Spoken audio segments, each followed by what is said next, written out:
you struggling with addiction? Most guys are addicted to bad habits, whether it's playing video games, fapping, or using drugs. They just can't stop. But the worst thing is, they never admit they are addicted.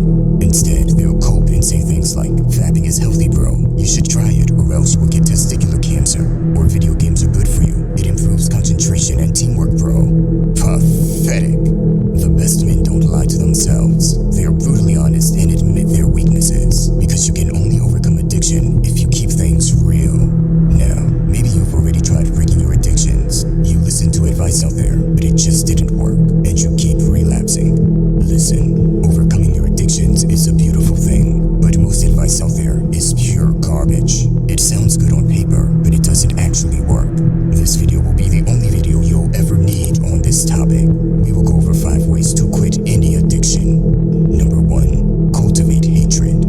Most people have a very limited understanding of breaking addictions. They'll tell you to set a date to quit your addiction or to distract yourself.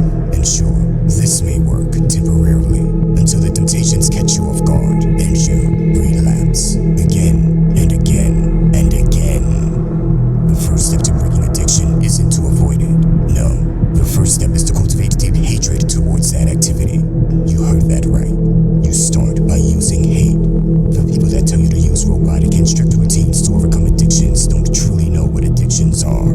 They treat addictions like any other habits. Listen, addictions are strong emotionally driven habits. Loneliness, boredom, greed, sadness.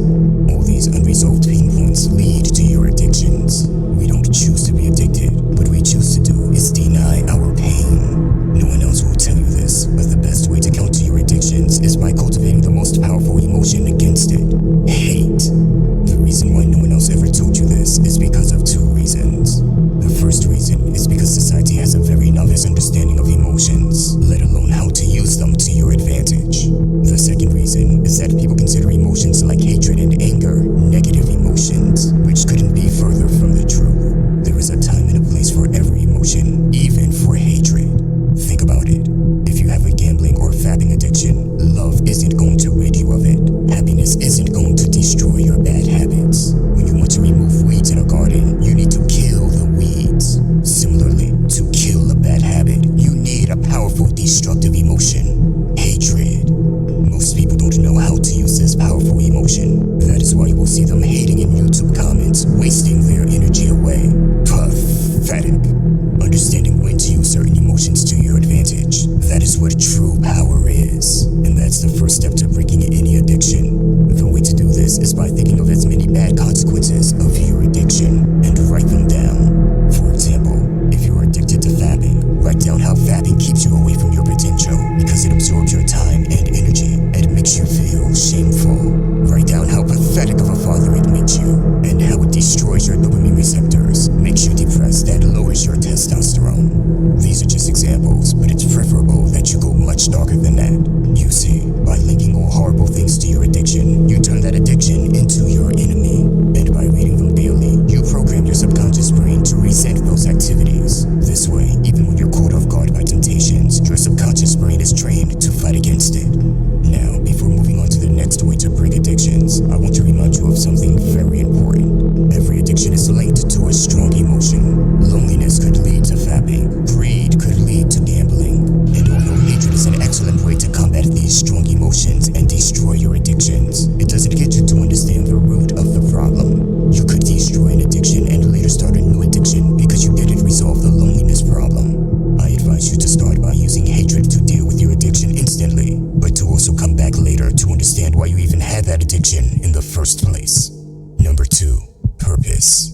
When a man lacks purpose, he distracts himself with pleasures. Naturally, he will start to do dumb things. It is only to be expected.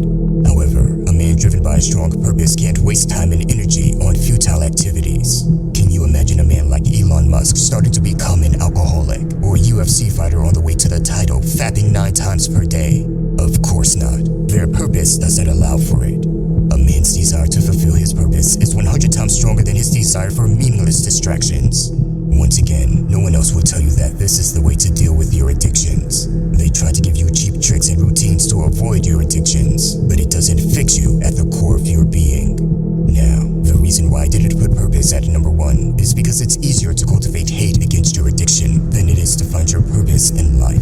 It can take some time to figure out what your purpose is, but that doesn't make it any less effective than cultivating hatred is. A true purpose is one of the most effective and powerful ways to break addictions. Number 3, do nothing. We've been programmed to grab pleasure the moment we feel bored, or to constantly work, even if it's meaningless tasks. But when is the last time you did nothing?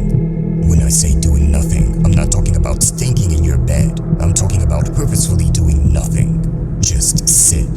Most people develop their addictions because they can't deal with boredom. So when you reprogram yourself to be okay while doing nothing, you are less likely to give in to addictions. Another thing you can do while doing nothing is discover what your purpose is in life. I don't want to get too deep into it right now because that's a different topic than quitting addiction. But there's power in doing nothing. It helps you decrease anxiety, bring creativity to the surface, and boost productivity. Number 4, fight dirty.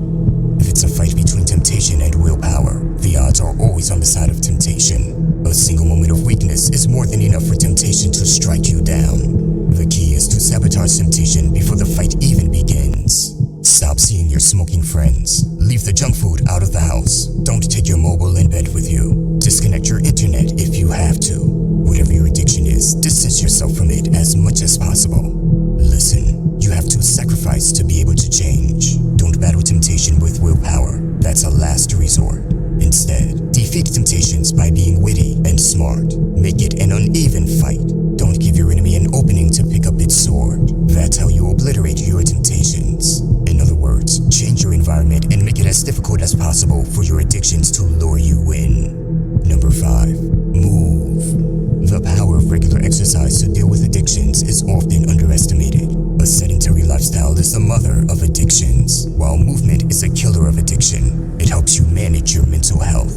So move. You can't smoke weed while you're sprinting. You can't fap while you're doing burpees. You can't gamble while you're swimming. It's very hard to be pathetic while you're moving intensely. And here's the beautiful thing about exercise. A good session will release natural chemicals in the brain called endorphins. And when you get these endorphins in a natural way, you are less likely to crave it and achieve an artificial way afterwards, because you already got your feel-good high from exercising. By the way, if you want to level up in life, don't forget to show some love by hitting the like and subscribe button. Until next time.